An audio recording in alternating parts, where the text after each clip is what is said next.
Welcome to The Explainer. All right, we are jumping straight into what has to be one of the most unbelievable true crime stories ever recorded.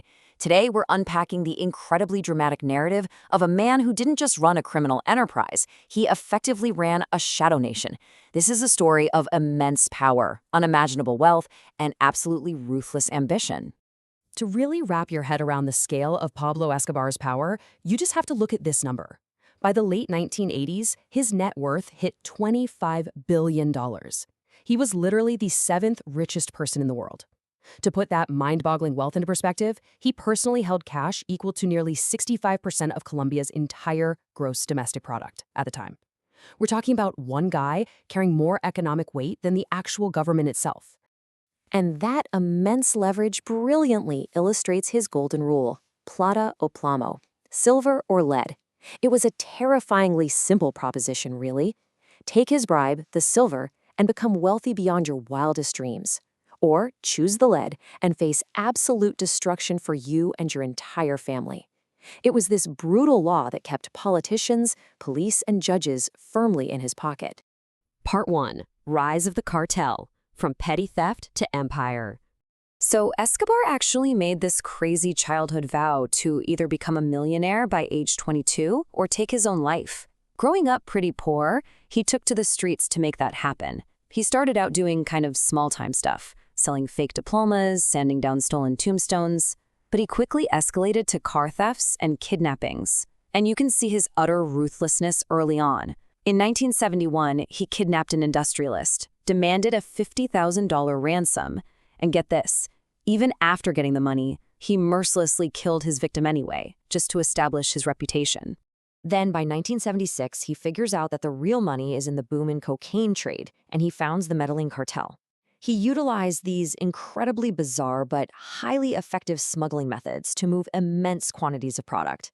We're talking hiding cocaine inside television sets, the bellies of fish, and even condoms. And as his logistics network expanded into this massive fleet of private planes and submarines spanning the Americas, he was casually paying pilots a staggering $500,000 for a single flight. And the cartel's growth was just explosive. At his absolute peak, Escobar captured 80% of the entire United States cocaine market. Think about that. This monopoly was generating a jaw-dropping $420 million every single week. He wasn't just participating in the international drug trade, he was the undisputed king of it. Which brings us to part 2, peak of the empire, the absurdity of wealth. This is where things just get completely absurd.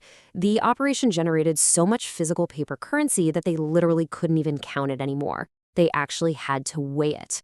They were spending $2,500 every single month just on rubber bands to hold these towering stacks of cash together before tossing them into massive warehouses.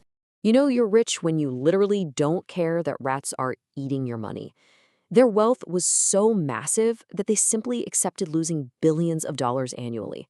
About 10% of his cash was written off every year because rats were gnawing on it in storage or it was just rotting away from water damage. To him, that was just the cost of doing business. There's even a famous story that while he was on the run, he once burned millions of dollars in cold, hard cash just to keep his daughter warm. So what do you do with all that overflowing cash? Well, he poured it into lavish properties, most notably Hacienda Nápoles. This place was a 7,000-acre sprawling estate where the land alone was worth $63 million. It had artificial lakes, bullfighting arenas, a private airport, and, craziest of all, a private zoo filled with exotic animals like elephants, zebras, and hippos that he had smuggled into Colombia on his private jets. All right, part 3, plata o plomo, the political ambition. Because for Escobar, having all the money in the world just kind of wasn't enough. He wanted absolute authority. He carefully crafted this Robin Hood image, using his illicit funds to build public housing, hospitals, and sports fields for the poor in Medellín, and it actually worked. This immense popularity got him elected to the Colombian parliament in 1982. He even traveled to Spain representing the government.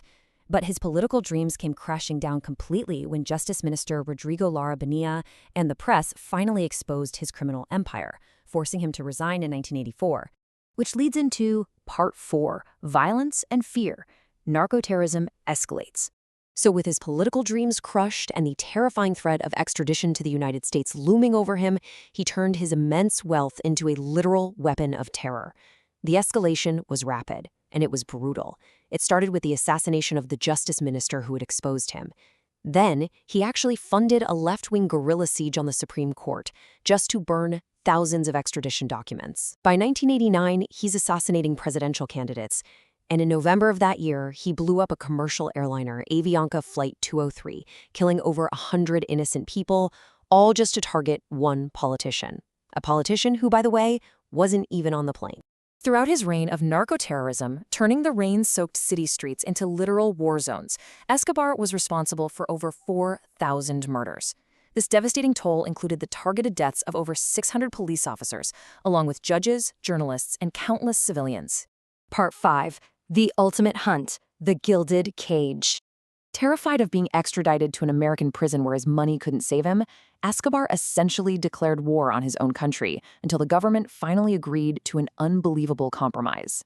In 1991, he surrendered, but only to La Catedral, a custom-built luxury prison. While standard prisons were harsh, La Catedral had 5-star rooms, a private bar, and a full soccer field. He handpicked his own guards, and get this, the Colombian police weren't even allowed within 12 miles of the place. From this gilded cage, he just continued running his empire, completely untouched, smuggling 15 tons of cocaine a day. Part 6. The Fall. The search block closes in.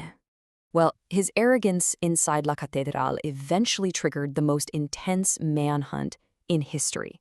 After he straight up murdered 2 of his own cartel associates inside the prison walls, the government finally moved in, prompting his escape.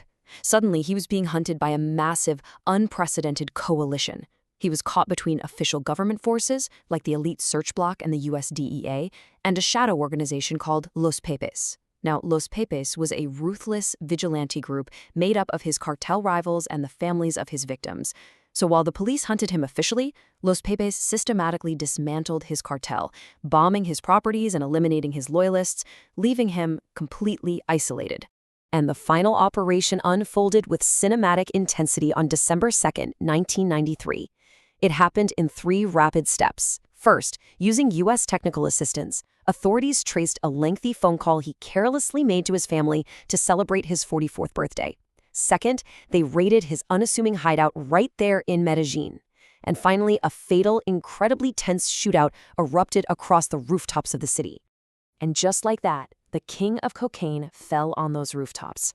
Now, some sources and local legends speculate he may have actually taken his own life right at the end to fulfill his promise to never see a U.S. jail cell. But regardless, his empire had officially collapsed. Yet remarkably, and this really shows the duality of the man, despite the thousands dead and the whole country traumatized, over 25,000 people still showed up to his funeral, mourning him as the savior of the poor. So it really leaves us with this powerful, kind of haunting reflection as we look back at the faded photographs and abandoned mansions of his legacy. How do we reconcile the myth of his generosity against the immense devastation, the brutal cartel wars, and the thousands of lost lives he left behind? It's a stark, terrifying reminder of the ultimate consequences of unchecked power and greed. Thanks for joining me on The Explainer today, and I'll catch you on the next one.